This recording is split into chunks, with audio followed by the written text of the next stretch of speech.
I've been how's camp and just preparation for this fight in general? Yeah, camp's been really good. Life's been really good as well.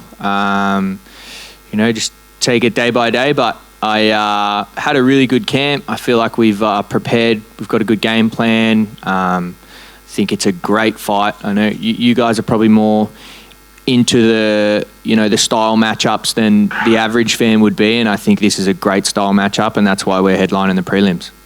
I remember before the Perth fight, you said you could change a little bit of your camp leading up. It was kind of like a 16-week camp with like a little bit of break in there. Did you do that again for this camp? No, I didn't, because I had sort of residual fitness and I wasn't worried about rehabbing the elbow and kind of hitting benchmarks there.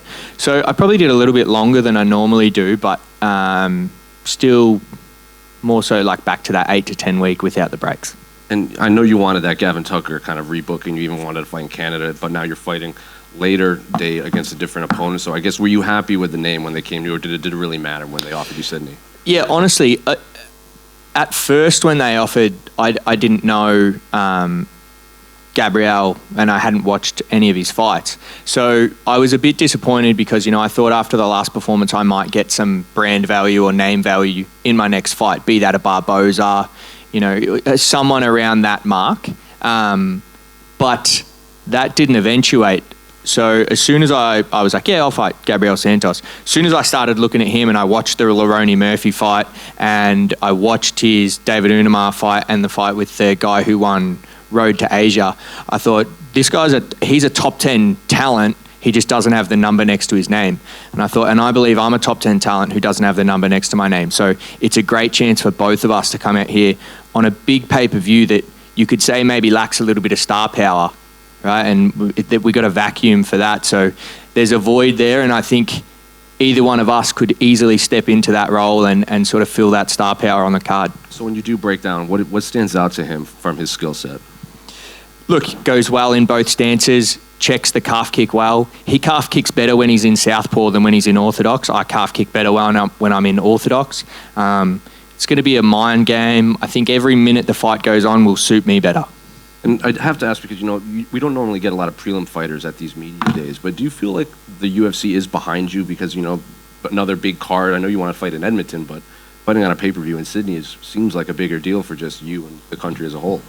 Yeah, it's a massive deal for me. I think, like I said, the UFC doesn't make, they have plans within plans. They don't just do things for no reason. And there is a lack of, we don't have a Hooker, we don't have a Kai Kara France, we don't have Adesanya, we don't have a Volkanovski, we don't have a Bam Bam, we don't have those guys on this card.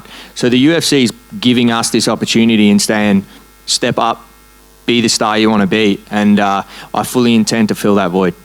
Are you wearing a Troy Bolton shirt? I just noticed that. Yeah, why? Troy Bolton, get your head in the game. Why Troy Bolton?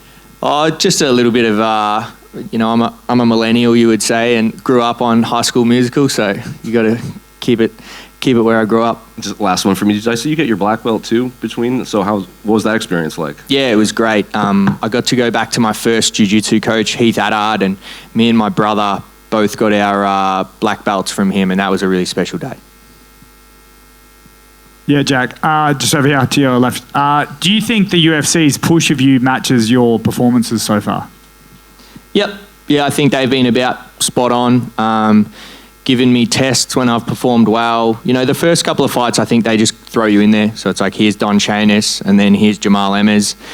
Performed well there. Then it was Chepe Marisol. Obviously, that one didn't go my way. And then, Herbert Burns was late notice. So you could say that they were trying to push me a little bit with the Tucker fight.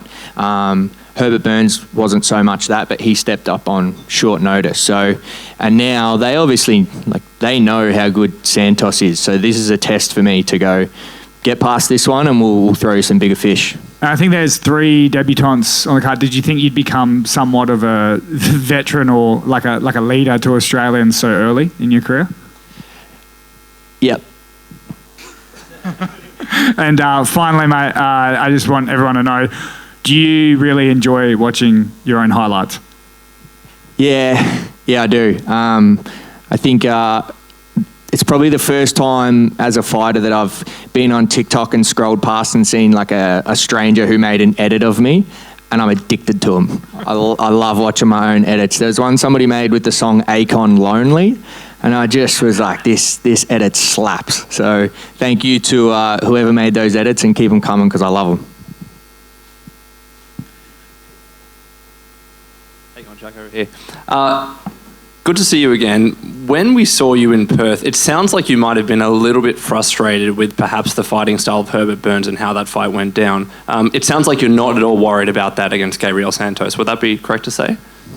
Herbert Burns and Gabriel Santos probably couldn't be further apart in terms of how they go about fighting stylistically. Gabriel Santos is on the front foot, comes forward, throws hard shots, mixes his grappling in well. When he does grapple, he doesn't rest at all. When he's on his back, he's not taking a breath. He's swiveling his hips, he's going for arm bars. So there's just no comparison between the two fights. I just think, like I said, every minute that this fight goes on, as I'm downloading more and more information, I'm going to be able to find a hole. Yeah. And it sounds like that is making you much more excited for the fight, especially if it does end in sensational fashion. Sky's the limit for you in terms of next fights. Yeah, absolutely. Look, I'm new to the UFC and that sort of thing, but I'm 31. I don't have... it's been hard to get fights. I wanted to fight again last year. I don't have all this time up my sleeve. My body's in really good shape. So while I'm 31, it's not like I'm pushing time clock where I need to go, but I don't want to wait around. Like you got to step up. You got to put on big performances. That's what the UFC rewards. So this is a perfect fight to be able to do that. And on that, do you have an ideal number in terms of fights that you'd like to have this year, including this one, of course? It's not a number of fights, it's a number of zeros in the bank account. So once I've got enough money to retire and open a little racehorse stable and breed horses, that'll be good enough for me. Thank you, brother. Appreciate it. G'day, Jack. Is that horse stable you're going to be breeding down in Timaru, where Far Lap's from? No, it won't be over in New Zealand. Probably be somewhere out in the Macedon Ranges in Victoria, I would think, but I like keeping those New Zealand bloodlines coming in, though.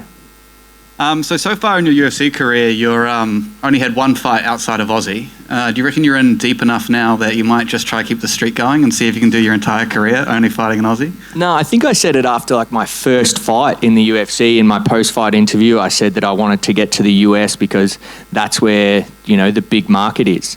They love putting me on at these shows because it's easy to sell a heap of tickets when you can announce a prelim fight that gets attention from the local fans. And Australia is one of the biggest pay-per-view buyers per capita in the world. So, they like leaving me here, but I'm fully intent to get over to the US and get on some big shows over there this year. And you sound very prepared and researched on your opponent, but how much of that advice has come from your researcher and old mate Ben P? Nah, nothing from Ben P for this one.